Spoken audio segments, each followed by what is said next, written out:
si Pygmalion at Galatea. Ang akdang ito ay isang halimbawa ng mitolohiya. Ang mitolohiya ay binubuo ng dalawang salita.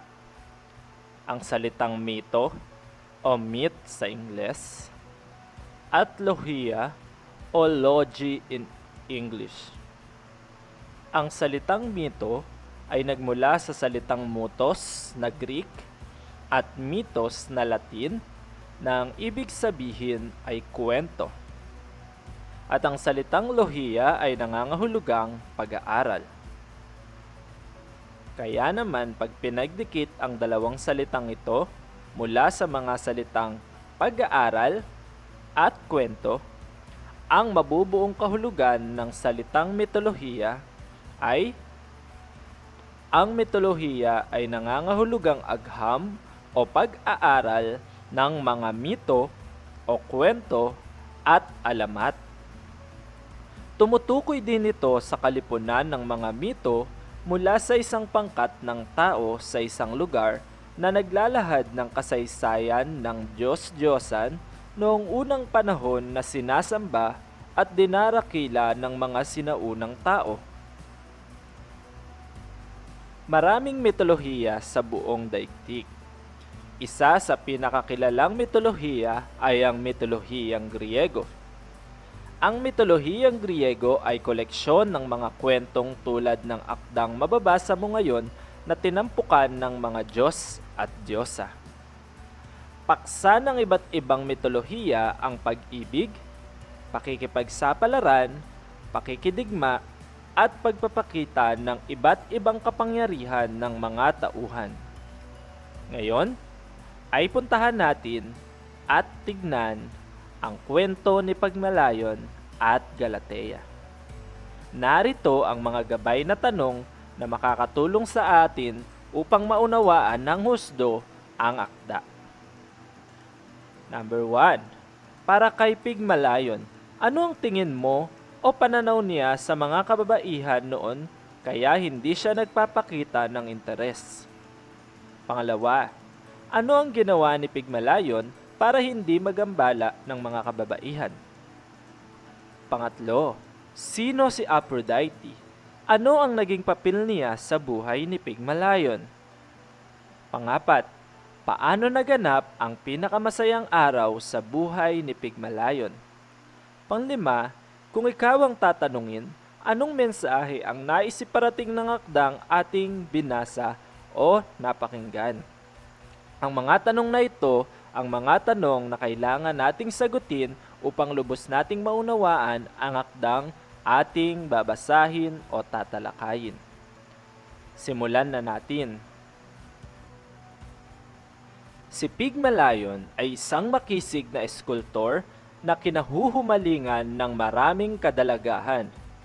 Subalit, kailanmay hindi siya nagpakita ng interes sa sinumang babae.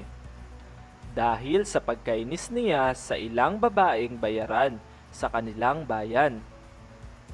Para sa kanya'y isang pag-aaksaya lamang ng panahon ang makipagmabutihan sa mga babae.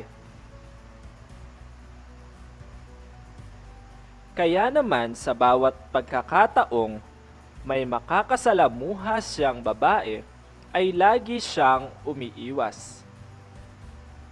Hindi ko uubusin ang oras ko sa pakikipag-usap ko sa inyo. Ang palaging bulong niya sa sarili sa tuwing mayroong mga babaeng lumalapit sa kanya upang makipag-usap. Upang hindi magambala ng kababaihan, ginugol ni Pygmalion ang lahat ng kanyang oras sa paglilok. Hanggang isang araw, isang napakagandang babae ang kanyang nilikha. Hindi kapanipaniwala ang isang tulad niyang labis na umaayaw sa kababaihan ay lumikha ng isang babaeng bilang kanyang obra maestra. Ipinagpatuloy niya ang pagpino sa kanyang gawa hanggang sa ang dalagang nililok ay magkaroon ng perpektong kagandahan. Tila ibinuhos ni Pigmalion sa kanyang obra ang lahat ng nakatangiang hanap niya sa isang babaeng hindi niya natagpuan sa sinumang totoong babae sa kanyang paligid.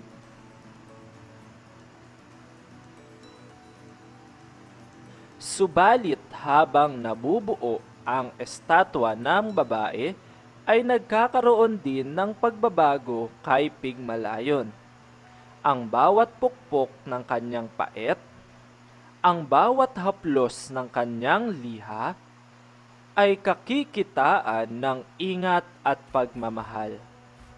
Umiibig si Pigmalion kay Galatea, ang napakagandang babaeng nabuo ng kanyang malikhaing kamay mula sa ivory at marmol. Tuluyan nang nagbago ang mundo ni Pigmalion. Siya na niayaw makipag-usap sa sinumang babae, ngayon ay nag-uubos ng kanyang panahon sa pakikipag-usap sa isang estatwang inaalayan din niya ng mga regalo tulad ng mga bulaklak, kabibe, ibon, at iba pang alam niyang nagugustuhan ng mga totoong babae. Nailang ang mga tao, lalo na ang mga babaeng nakakikita sa ginagawa ni Pigmalion. Iyan ang nangyayari sa mga lalaking labis na pihikan at niayaw makipag-usap sa mga totoong babae. Ang bulungan nila habang hindi malaman kung maaawa o matatawa sa ginagawa ni Pigmalion. Subalit, walang halaga kay Pigmalion ang anumang isipin o sabihin ng sinuman. Patuloy siya sa paggawa ng lahat ng inaakala niyang makabubuti sa kanyang minamahal, kasama na ang pagsusuot dito ng pinakamagandang kasuotan at paglalagay ng pinakamakikinang na alahas tulad ng singsing, kwintas, at hikaw.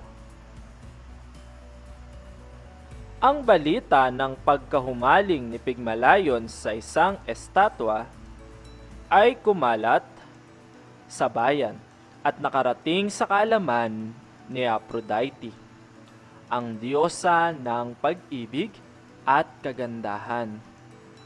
Kaawa-awang Pigmalion ang naibulong sa sarili ng kabutihing diyosa. Hindi ko matitiis ang isang nilalang na umiibig ng tapat, subalit hindi nasusuklian ang kanyang pag-ibig. Ang muli na sabi niya sa sarili habang pinag-iisipan ang isang plano.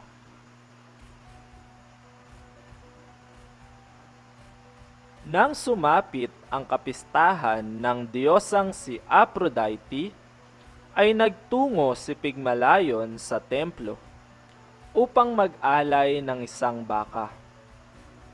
Habang nag-aalay, ay taimtim niyang nausal ang pagnanais na magkaroon ng kasintahang katulad ng kaniyang babaeng nililok.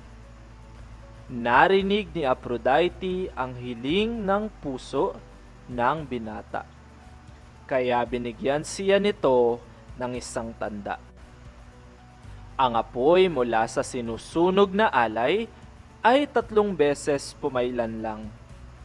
Ipinagtaka ni Pigmalion ang nakitang tanda. Subalit, hindi niya maisip kung tungkol saan ito.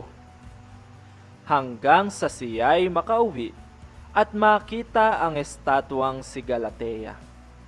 Muli, ang kanyang buong atensyon ay naukol sa dalaga at nakalimutan na niya ang tungkol sa nakitang tanda sa templo.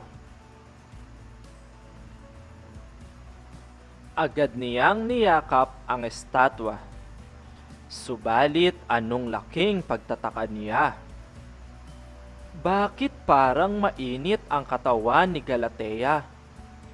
Ang tanong niya sa sarili. Nasa tabi kasi siya ng bintana.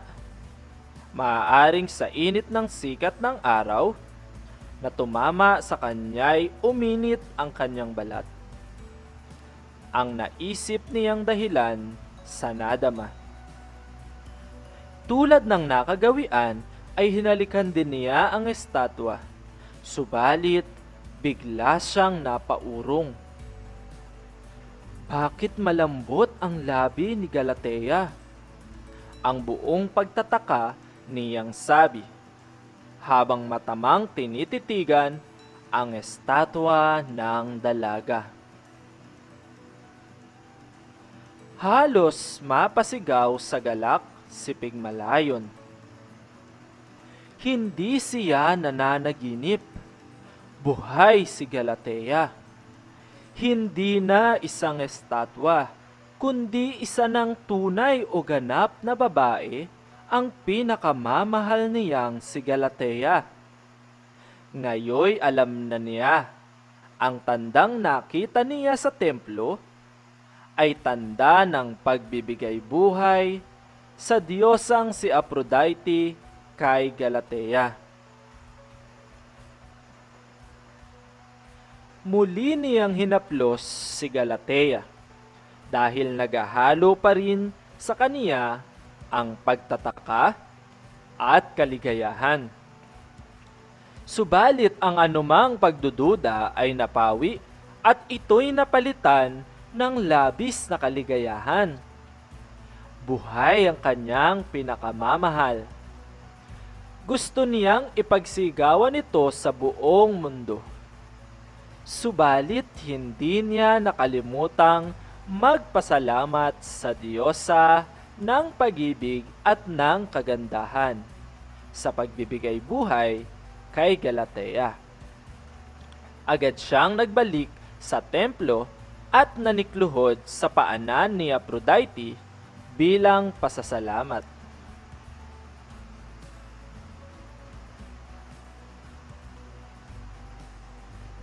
At hindi nagtagal, naganap ang pinakamasayang araw sa buhay ni Pigmalion. Ikinasal sila ng pinakamamahal niyang si Galatea.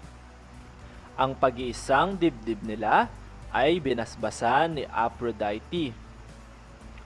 Binayayaan sila ng panganay, isang sanggol na lalaking pinangalanan nilang Paphos. Si Paphos, tulad ng kanyang magulang, ay nagtataglay rin ng pambihirang kagandahan. Ang pangalang Paphos ay isinunod sa Cyprus sa isa sa mga lungsod na matatagpuan sa bansa. Ang lungsod ng Paphos ay mahal at itinuturing na sagrado ni Aphrodite. Nakumpleto ang kanilang pamilya sa pagsilang ng isa pang malusog at napakagandang sanggol na babaeng pinangalanan nilang Metarme. Bilang pasasalamat sa kabutihan ni Aphrodite, ay hindi nakalimutan ni Pigmalion, Galatea at ng kanilang mga anak na mag-alay sa templo ng Diyosa taon-taon. Tinutumbasan naman ito ng Diyosa ng kaligayahan at pagmamahal para sa buong pamilya. Ang pagtatagpo ni Pigmalion at Galatea ay isang pag-ibigang nakatadhana at ito'y patuloy na nagbibigay inspirasyon sa marami na kanyang lagpasan ng tunay na pag-ibig ang anumang hadlang o pagsubok at ito'y mananatili magpakailanman.